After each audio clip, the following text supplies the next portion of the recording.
The man accused of shooting and killing 15-year-old Demarion Sanders in Roanoke is back on the streets. This is a story I've been investigating for months. I came across a search warrant that named 3 suspects in a drug bust: Quantez Garant, Antonio Smith, and DeMarco Jackson. It was then I realized that Jackson was the same person accused of shooting and killing Sanders back in 2022, but those charges were dismissed. In a 10 News exclusive interview, I spoke with the victim's mom as questions and new charges resurface against the man once accused in her son's killing.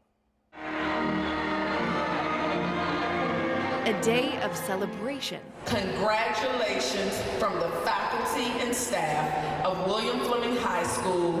Job well done.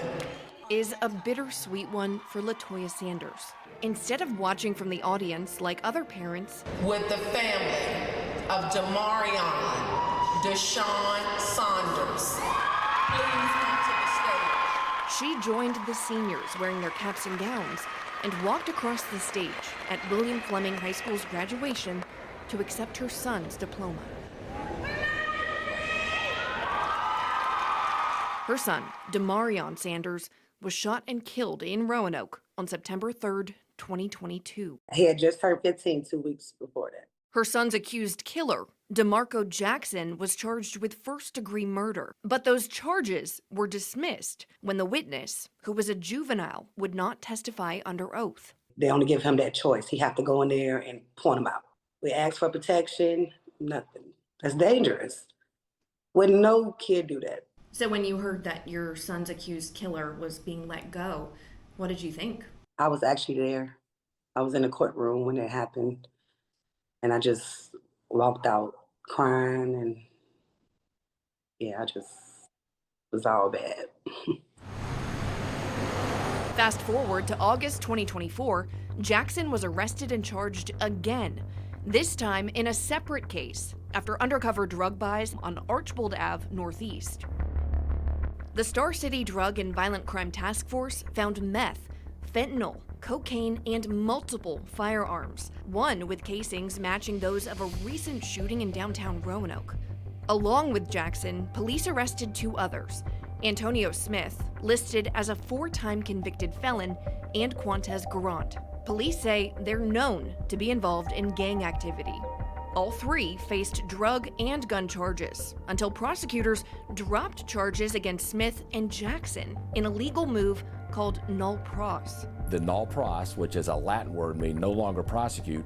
John Fishwick, the former U.S. Attorney for the Western District of Virginia, says it's a temporary dismissal and those charges can be brought back. Sometimes prosecutors say, well, we don't have enough evidence to go forward for a trial, so we're going to drop the case. Sometimes they're looking for other witnesses, more evidence. There are roadblocks, but I think good prosecutors are going to look for ways around those roadblocks to try to, if there's somebody who's done a really violent crime, they obviously need to be prosecuted. This spring, Garant was sentenced to 20 years in prison, suspended after he served 7 years and 6 months. Smith and Jackson walk free. I sat down with Roanoke City Commonwealth's attorney, Don Caldwell, to ask why. When it comes to court, we have to prove the case beyond a reasonable doubt.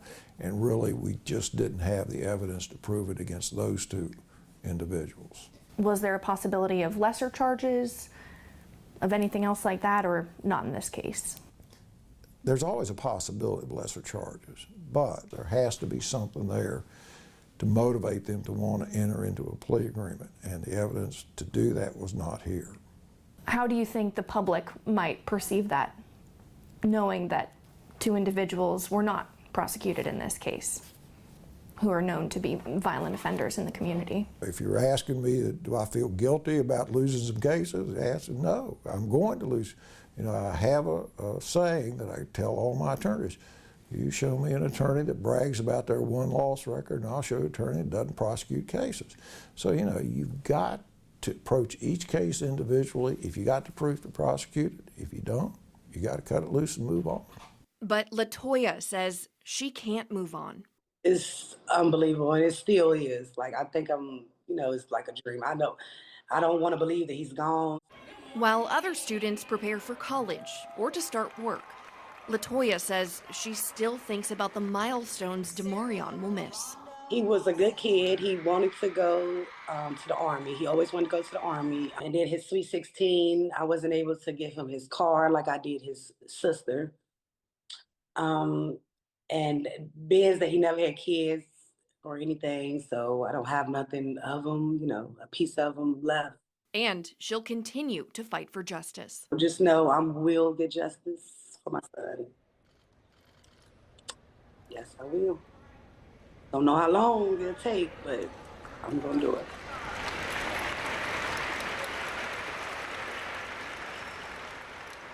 I also asked Caldwell if the charges could be brought up again against Jackson, and he says it's technically possible, but unlikely that they'll prosecute the case unless there's more evidence that comes up.